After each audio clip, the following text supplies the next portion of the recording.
So this year, 2022, is the 40th anniversary of Grease 2, and I don't normally do movies out of order. Like, I won't usually do a sequel without doing the original, but I thought I would make an exception because I feel like the 40th anniversary is a good time to take a look at the filming locations. And I didn't know until recently that this movie was almost entirely filmed in the Norwalk, Lakewood, Bellflower, Hawthorne area. There's a couple of other locations, but for the most part, that's where it was filmed. And a lot of the locations have been torn down, a lot of them have been changed, but today I'm going to show you where it all used to be and or still is. So if you're ready, let's go see what we can find.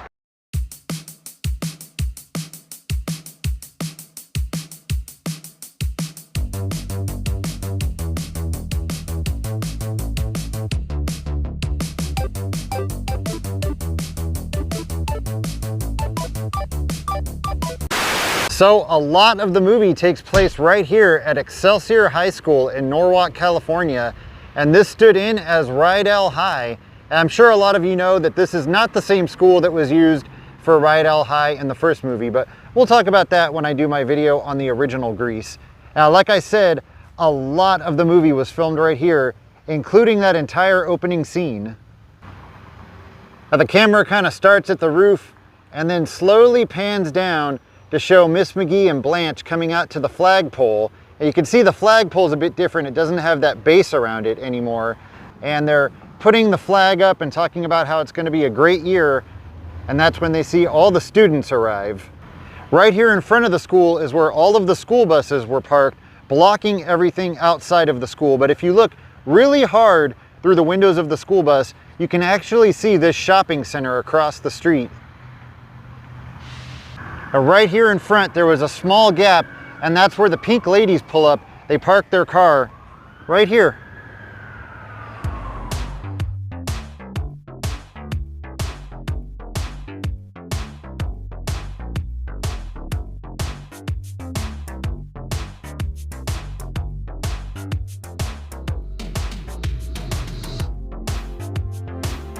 Right here is where we see all the students dancing across the grass. Notice that car wash sign across the street.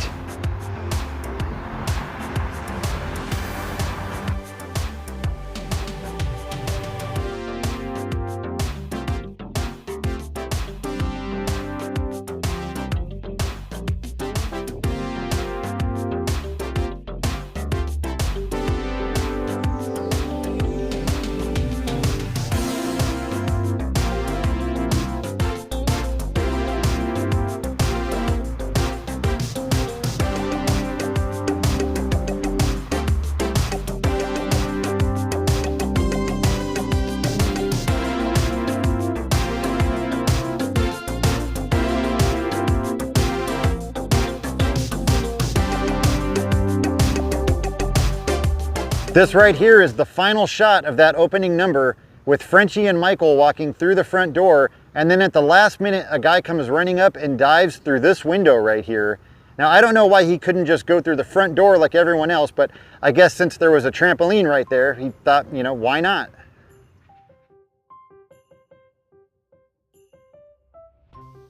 Now, the interior of the school has changed quite a bit. All of the lockers have been removed and almost everything has been remodeled. But right here in front of me is where the pink ladies' lockers were. You can actually see this door just to the left of Stephanie's locker. You can see it right behind Johnny when he's talking to her. So that means roughly right where this second chair is, that's where Stephanie's locker was. As the pink ladies are walking away from their lockers, we see them walking down the hall right here where it intersects with this other hallway. And a few moments later, we see Michael and Eugene walking through the same intersection. Again, everything here looks a lot different. All of the lockers are gone and everything's been updated.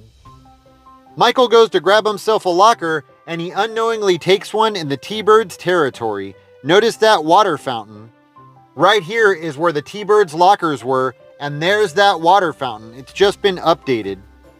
So after they give Michael a big speech about the lockers, they walk down the hallway with him, and right after they pass by this door, they shove his head into the first locker past that door. And right here is where they were walking, and there's that door, and just past it would have been the locker that they shoved Michael's head into.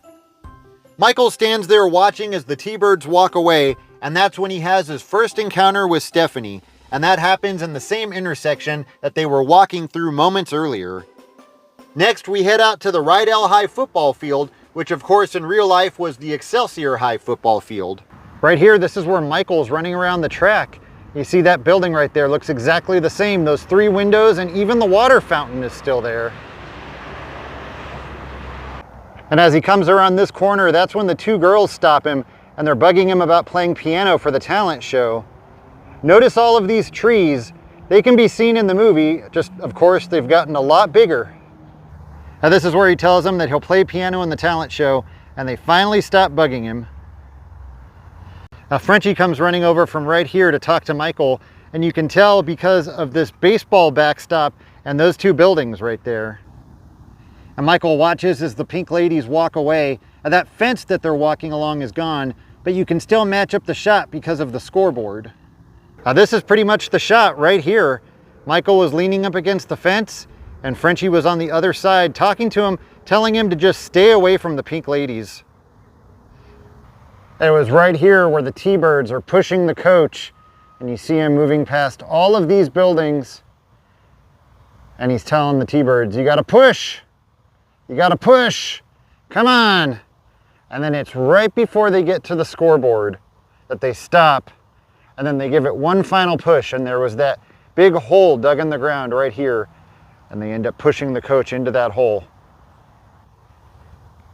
Somewhere, right about here, is where that hole was.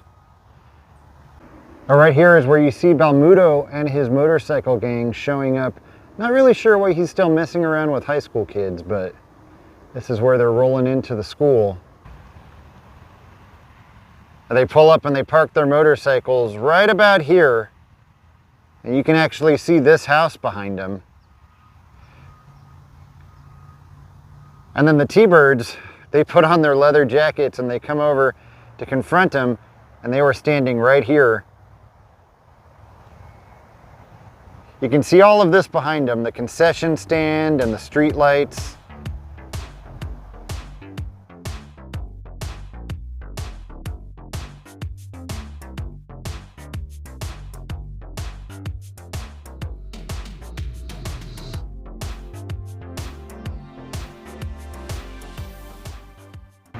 Inside of this building right here is where they filmed all of the interiors for the Bowl-O-Rama. The exteriors were filmed somewhere else, and we'll get to that in a little bit, but this used to be Hawthorne Bowl, and this is where they filmed all of the bowling alley interiors.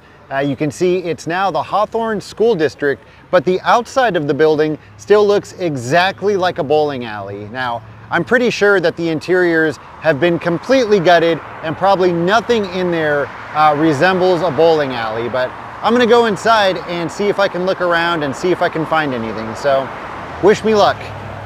And these glass bricks right here in the front of the building fit in with the fact that it used to be a bowling alley. I would say these glass bricks and all of this decor here in the front of the building fit in with the bowling alley more than it does a school district building. So the person that I would have to talk to in order to look inside of the building wasn't in right now, so I have to come back later. But I was just talking with the receptionist over on this side of the building, and she told me a funny story. So this section of the building on the corner, this used to be a donut shop, and the school district just took it over about a year ago. And I guess what happened was the donut shop sold a winning lottery ticket, and when you sell a winning lottery ticket, you get a kickback, you get a chunk of the money. And when they got that chunk of the money, they said, we're out of here, and they sold their donut shop, and then the school district took it over. So yeah, I thought that was kind of interesting. But anyways, we'll come back later and see if we can get inside of the old bowling alley. Stephanie's leaning up against this tree in the front of the school, and as Mr. Stewart's getting out of his car, the pink ladies pull up and they almost run him over. That means Michelle Pfeiffer was leaning up against this very same tree. It's pretty cool that that same tree is still here 40 years later, and anybody can come recreate that pose. Now you can not only see part of this school behind Mr. Stewart, but if you look through the windows of the pink ladies' car, you can also see the elementary school next door.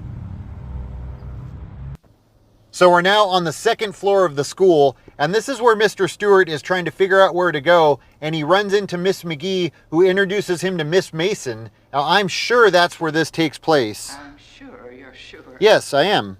And at the other end of the same hallway, the T-Birds are looking in the display case, talking about all the records they could win if they win the talent show. Right here is where that display case was. And just a few feet away, Mr. Stewart finally finds Mr. Spears' room, and that was right here, room 204. So Johnny and Goose are walking away from the display case as Miss McGee passes by and stops them right here past the water fountain. And Johnny has to flip his cigarette inside of his mouth. And like I said, all of the lockers are gone, but they would have been standing right here. And after Miss McGee walks away, Goose hits Johnny on the back, causing him to accidentally swallow his cigarette. He then runs over to this water fountain. Again, it's just been remodeled. This is the auditorium, and inside this building is where the talent show takes place. Girl of All Season, Prowlin', all of that good stuff happens right here inside this building. Now, unfortunately, I wasn't able to get inside. School auditoriums are always really hard to get inside, I find, and we can peek through the doors, but there's not really a lot to see because this is just the lobby. It's actually through those doors. That's what we want to see. That's the main auditorium. At least we know it's still here. I'm also pretty sure that this is the very same door that you can see behind Miss McGee, Blanche, and Miss Mason during the rehearsals. Of course, it was also in this auditorium where the Cool Rider song takes place. Now, I found some windows in the back of the auditorium that were pretty high up, and I was just barely able to get my camera up to the window. Now, I can't pinpoint the exact spot, but it was somewhere back here where Stephanie climbs up on top of that ladder. You can see some windows behind her, so I think it was actually right here because there's some windows just to the right of me. She then comes bouncing out the backstage door and down a couple of steps. She comes out of this door right here, down these steps, and then goes dancing through the school courtyard right past this building.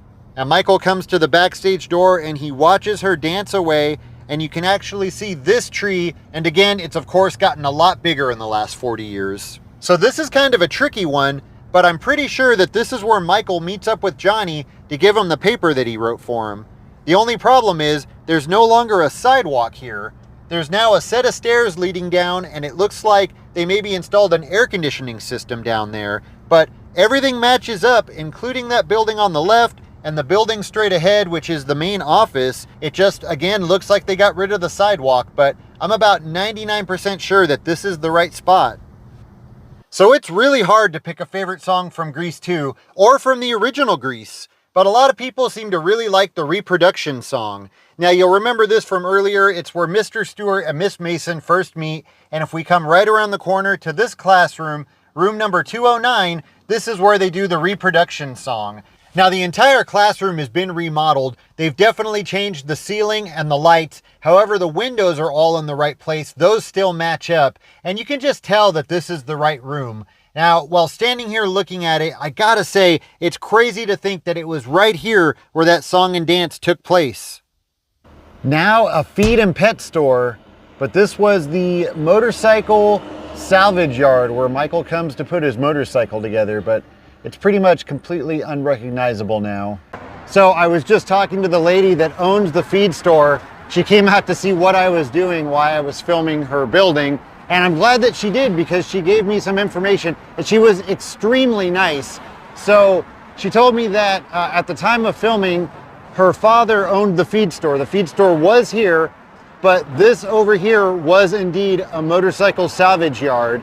And she said she was just a little girl at the time, and she stood right there watching them film the heaven scene, which I actually didn't know that they filmed the heaven scene here, but she said they stacked up a whole bunch of motorcycles, spray painted them white, and they filmed that scene, and she stood right there watching them.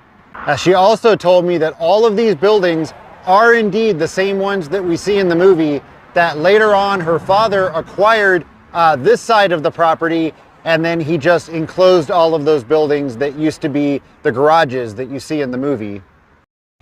One thing that definitely still matches up is these towers. You can see these behind Michael while he's working on his motorcycle. And although the building has changed a lot, I said that it's pretty much unrecognizable, the more that I stand here looking at it, the more that I'm able to match things up. Where I'm currently standing is where Michael first walks into the yard with the owner, and this entire parking lot was full of the motorcycles. They then stop right about in the center of the building, and Michael is so happy when the owner hands him a pair of dirty overalls. And it was right down here at the end of the building where Michael is standing, not really sure where to start, and notice that sliding door, it's still here. And like I already showed, Michael walks past all of the garages, and it was right over here in this corner where he puts together his motorcycle. So there's a lot of people that believe that the park that Michael's learning to ride the motorcycle in is El Dorado Park in Long Beach. There's multiple filming location websites that say that it's El Dorado Park. I thought that it was El Dorado Park because the 605 freeway runs right along El Dorado Park, and you can see the freeway behind Michael when he's learning to ride the motorcycle. However, I went to El Dorado Park, I searched the entire place, and I wasn't able to match up anything. The only thing that matched was the fact that there's a freeway that runs along the park. But other than that, there was nothing else that matched up from the movie. Now, I can't say 100%, but I believe that that scene was actually filmed right here in Griffith Park in the Crystal Springs picnic area. And there is so much here that matches up. I'm still not able to find the exact location because a lot has changed here. They've, added a playground. There's a lot that's changed. It's been 40 years, but there is so much here that matches up, and I'm gonna show you all of it right now. Okay, so the first thing I'm gonna show you is actually one of the last things that you see in that scene. When Michael's walking away, pushing his motorcycle, you can see a utility pole and a power station. This is gonna be hard to see because there's trees, but if you look right there, there's the utility pole, and then just outside of the park on the other side of the freeway is the large power station. And then of course, the fact that the freeway is right there too, with the wall separating the park and the freeway. There's also a couple of different times in that scene where you can see logs just like this lining the road behind him. You can also see picnic tables and what appear to be receptacles for the hot coals from the barbecue. And if you look right over there, picnic tables and receptacles for hot coals. Also, when Frenchie's hiding behind the tree, you can see a curved fence that appears like it might be a baseball field. And right over there, baseball field surrounded by a fence. Also, you can see a guardrail in between the freeway and the park. You can see there's no guardrail here, but if we go down to this side of the park, there's the guardrail, and it matches up perfectly with the one that we see in the movie. And you can see that it's starting to fall apart and deteriorate, and that would make perfect sense as to why they got rid of it over on the other side of the park. And last, but definitely not least, you see Michael walk right in front of this. That guardrail would have been right here, and you clearly see this. So again, I'm not 100% that this is where it was filmed, but I'm about 99% that this is the spot. There are so many things here that match up, but that's just my opinion. This area looks a bit different now because of the addition of this wheelchair ramp, but this is where the bulletin board was, and they come running up and check it to see if they made it into the talent show. This is where the Norwalk ice rink used to be, and it was used for all the exterior shots of the Bowl-O-Rama. And this is where they filmed the Who's That Guy musical number. But as you can see, everything here has been torn down. Nothing around here is the same. And that really makes me sad because the Who's That Guy number was my favorite part of the movie when I was a kid. For some reason, that's what really stands out in my brain. That's what I remember from watching this movie when I was a kid. So right here in the back of the parking lot is where the ice rink or Bowl-O-Rama would have been. And when they're having the motorcycle chase, they're going back and forth in the parking lot right here. And there's a couple of times where Michael comes over here, and I think it's where this Starbucks is now. You can see a burger stand. So again, right here is where the Bowl-O-Rama would have been. And there's a couple of times, specifically when Dolores is going into the bowling alley, you can see a gas station across the street. And I'm pretty sure that's right where this Kentucky Fried Chicken now is. So just to give you a different perspective, again, the Bowl-O-Rama was right there on the right, and they were just going back and forth in this small section of parking lot. And it was right here in front of me where the police car would have been parked that Michael jumps over on his motorcycle.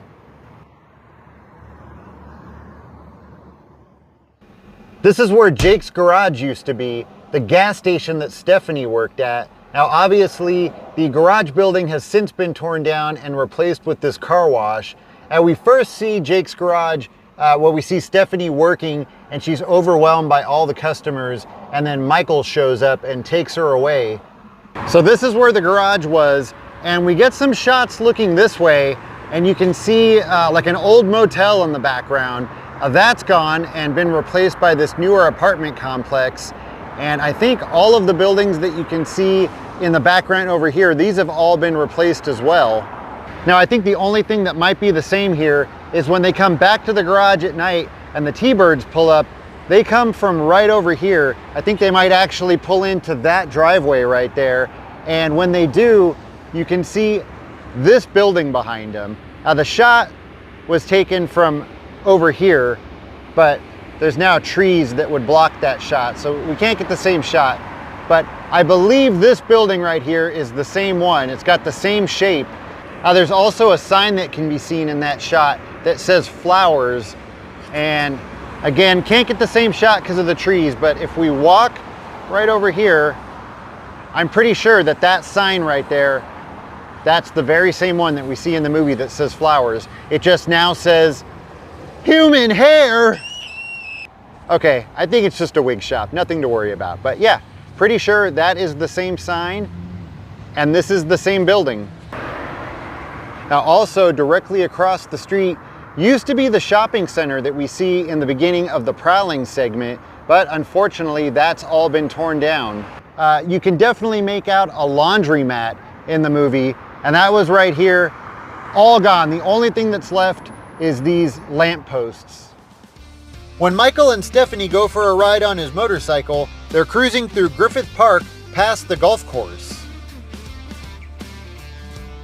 And when she climbs around to the front of him, which is very dangerous by the way, please don't try that, but when she does that, we see them pass by this road, which is actually for the golf carts. We see Michael standing at the top of the stairs, leaning up against this railing. Now this is right outside of the reproduction classroom, and as Michael's standing here leaning up against this railing, he sees Stephanie start to walk down the stairs, and he calls out to her and brings up the idea of helping her with her paper. Now as he rounds the corner and starts to walk down this flight of stairs, Stephanie says she'll think about it, which I guess means yes. This right here is the Pink Motel, the same one from The Search for Animal Chin and millions of other movies and TV shows. And this small diner in front of the Pink Motel is the same one that Michael and Stephanie go to talk about her schoolwork and have hamburgers completely drowning in ketchup. Now the Pink Motel is now just used as a filming location and it's not really open to the public, but if we walk over here, I can kind of show you, it was right there in the corner. That's where the table was that Michael and Stephanie were sitting at. You can actually still see the ketchup sitting on the table. When Nagarelli and Goose are riding their motorcycles, and you can tell that they're actually riding them in real life, they're on the street right behind their school. They're on Barnwell Street, and they start right about here. And we see them pass by this house. Notice this chimney right here. You can clearly see this chimney. They then pass this street and these houses. Everything here looks pretty familiar. And after Michael and Stephanie finish their meal, they come walking out of the diner, and they're standing right here on the right side, and on the left side where that doorway is, that's where the cook is standing. A few moments later, Nagarelli and Goose come walking up, and you can see all of these utility poles behind them. As they're walking into the diner, Johnny slams Goose up against this storage cabinet that was right outside of the door. And Michael's standing in front of the Pink Motel watching everything. The next day in school, we see everybody lined up getting their food in the cafeteria. All of the T-Birds would have been right about here, and then Michael and Stephanie were down there at the end. After Michael gets his food, he sadly walks through the crowd in the cafeteria. He comes out of the cafeteria right there and moves past the front doors, and then takes a seat right here in front of this window.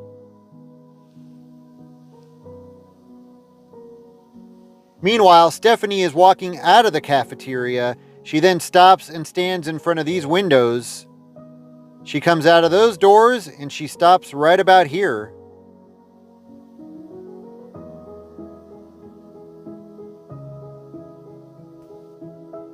Michael's now in the hallway, being bombarded by everyone who's acting like animals, bugging him about the music that they want him to play for the talent show. That was right here. We then see him slam the T-Bird lockers and walk right past the water fountain. Same lockers and same water fountain from the beginning of the movie. Michael then rounds the corner and walks up this staircase.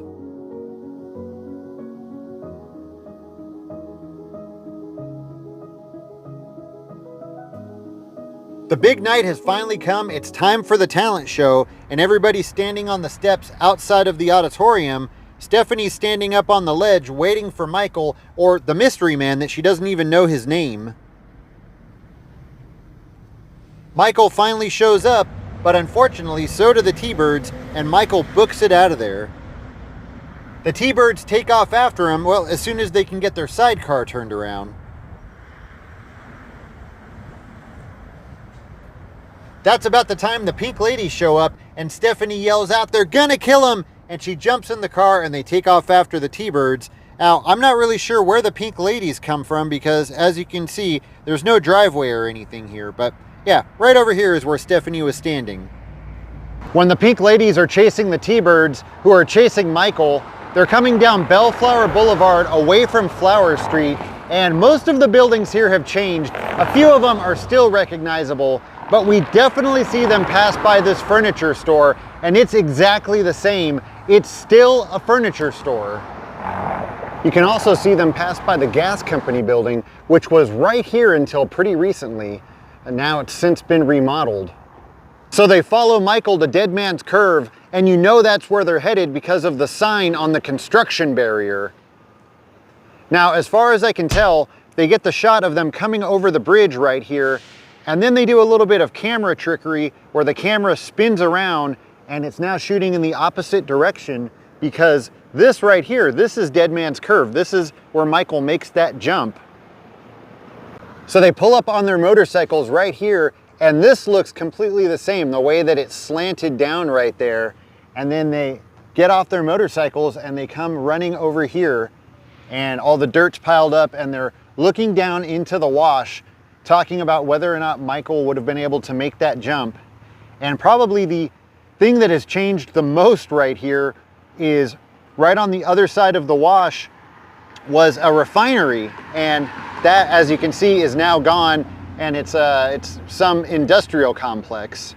But everything else here still matches up with the wash, and like I said, with the way that it's slanted right here. But the other way that we know for sure that this is the right spot is when they're getting on their motorcycles to leave, it does an overhead shot, and you can see this fire hydrant across the street, and the way that the sidewalk is designed right there is still exactly the same. So this is it, Dead Man's Curve. This is where Michael supposedly fell to his death.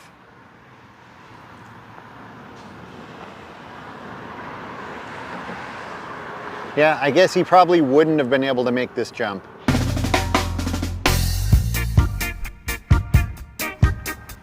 It was on this section of the football field where they have the big luau at the end of the movie. You can actually see these grandstands a couple of times behind them.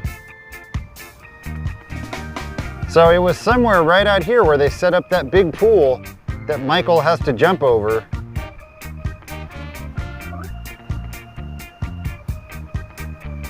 And then it was also somewhere right out here on the grass where they give Michael his leather jacket. He's finally accepted by the T-Birds, and we have our happy ending.